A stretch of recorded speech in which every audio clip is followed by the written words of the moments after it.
I believe it's unavoidable that senior executives within many of our established and successful organisations understand that there is this deep sea change occurring within the operating environment and within the nature of our organisations, given those developments in the operating environment, in particular increasing complexity leading to uncertainty. I should imagine it's a very difficult place to be at the top of what have been traditionally largely bureaucratic organisations by design, purposefully, given that it's actually very difficult to understand what the future holds. And that's one of the critical issues, is, how do we move forward best from our current position, given that uncertain environment. And really that means drawing upon the organisation and its resources widely, in particular people and their knowledge, to better understand customer, to better understand dynamics of markets, to better understand internal processes and how they might be optimised given conditions. And what I see is organisations and senior executives responding in two ways. Those who I think see it, embrace it, are attempting to deeply transform their organisations to really capture the wisdom of the crowd that represents their workforce, and that's a hugely powerful development, and it's a seismic shift in terms of our organisations and how we seek to manage them.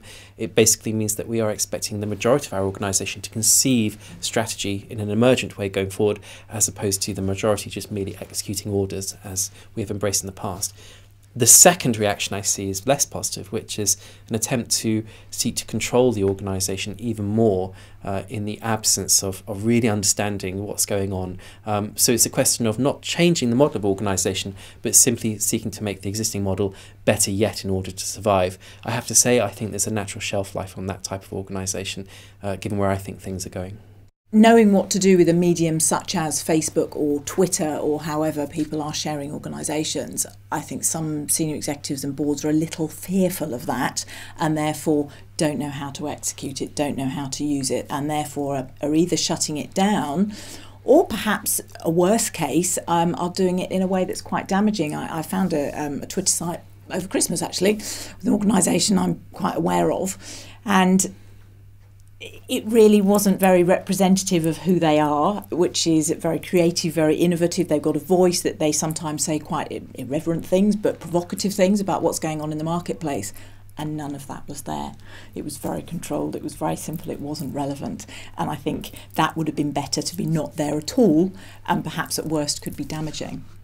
And so it's about using it in the most effective way for the organisation. And indeed, and this plays really to the heart of the issue. These developments in organisation, this emergence of what we believe is a future form of organisation, can either be perceived as an opportunity or a threat in many respects. And those who are embracing this as an opportunity, one of the signature differences in terms of the style of management is their treatment of information. I think in organisations where actually many of these developments are viewed as a threat, in a sense information is being ever more compartmentalised and coveted relatively by the few who are in some position of assigned authority within the overall hierarchy. With those who view it as an opportunity, actually they're really embracing social networking, social media, distributed information as an opportunity to empower their people to actually exhibit self-direction, self-management, their own leadership. And what their leadership means in this sense is not that they are leading the organisation in a hierarchical sense, it's rather that they are developing expertise and excellence in a particular area, and they are acting in a way that is entirely empowering and indeed empowered. They are acting in a way that's entrepreneurial within the context of the organisation overall, and they're not looking for permission from above. From a practitioner perspective, I would go along with that, and I think what it goes back to in enabling people without permission to use whichever social media they choose to really plays to that expertise, to an expertise within a certain area, within a certain subject, and perhaps getting a broader view of what's going on, or getting broader information or different ways of doing things, and accessing all of that which might not be in-house, but then they suddenly become in-house because you've seen it somewhere else and you can utilise it and use it. So yes, I would. And I think those leaders that see it as an opportunity and are not fearful of it, but make it work for the organisation and allow it to happen, are going to get so much more from that, and indeed from therefore that their teams, their people, and what they're achieving for the organisation.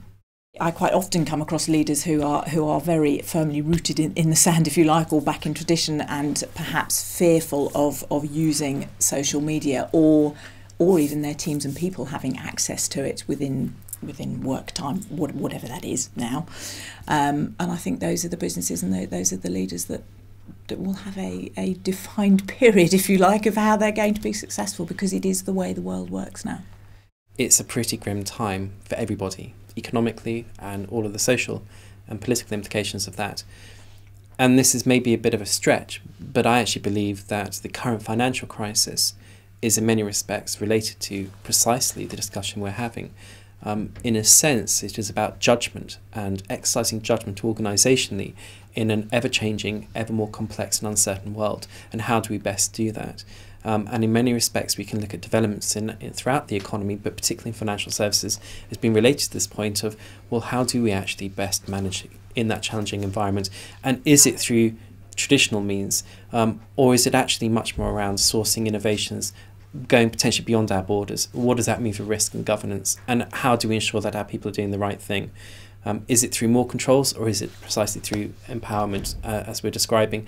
So as much as there is a whole lot of financial risk associated with some of these developments that maybe make them existing executives fearful, actually there's a whole lot of human capital risk of not doing so. Do we have the requisite skills to manage and succeed and thrive societally as well as organisationally in the current challenging environment? And if we stay within our own borders, is that the best thing from a knowledge perspective? And actually I would suggest that, exactly as Kate suggested, no, it's not. And I think there is a shelf life on that. I think survival and competitiveness will depend much more on reaching out, on opening our organisations, seeing them as open systems and not closed systems, and seeing them as part of a wider network in which we source knowledge for our own benefit, for the benefit of the whole, ultimately.